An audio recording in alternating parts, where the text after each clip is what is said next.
হার ঘর তিরঙ্গা এবং নিপুণ ত্রিপুরা কর্মসূচির অংশ হিসেবে আগরতলার ক্ষুদিরাম বসু ইংলিশ মিডিয়াম স্কুলে সফলভাবে সম্পন্ন হলো সপ্তাহব্যাপী বিশেষ সচেতনতামূলক অভিযান। এই কর্মসূচির অংশ হিসেবে স্কুলে এক বর্ণাঢ্য র্যালির আয়োজন করা হয়, যেখানে ছাত্রছাত্রীরা স্বতঃস্ফূর্তভাবে অংশ নেয়। র্যালির পর পরিবেশ সচেতনতার বার্তা দিতে বৃক্ষরোপণ কর্মসূচি পালন করা হয় এবং শিক্ষার্থীদের আধুনিক শিক্ষাদান নিশ্চিত করতে স্মার্ট ক্লাসের শুভ সূচনা ঘটে।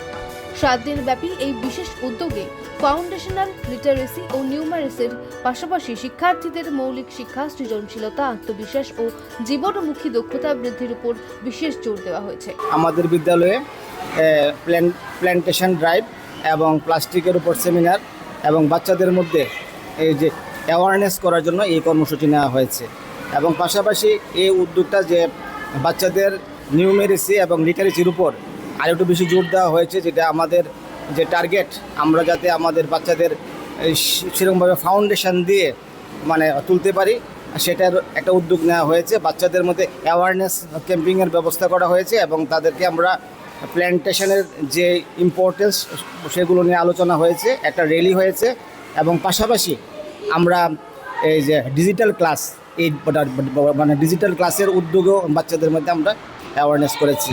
অনুষ্ঠানে স্কুলের সম্মানীয় প্রিন্সিপাল জানান, মূলত প্রি প্রাইমারি ও প্রাথমিক স্তরের শিক্ষার্থীদের শিক্ষার মজবুত ভিত্তি গড়ে তোলাই এই কর্মসূচির মূল উদ্দেশ্য।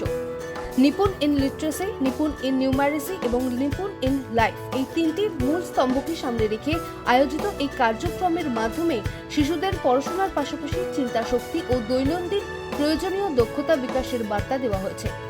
এই ধরনের উদ্যোগ শিক্ষার্থীদের সার্বিক মানসিক বিকাশ ও উন্নত শিক্ষার পরিবেশ তৈরিতে অত্যন্ত গুরুত্বপূর্ণ ভূমিকা পালন করবে বলে আশা প্রকাশ করেন স্কুল কর্তৃপক্ষ।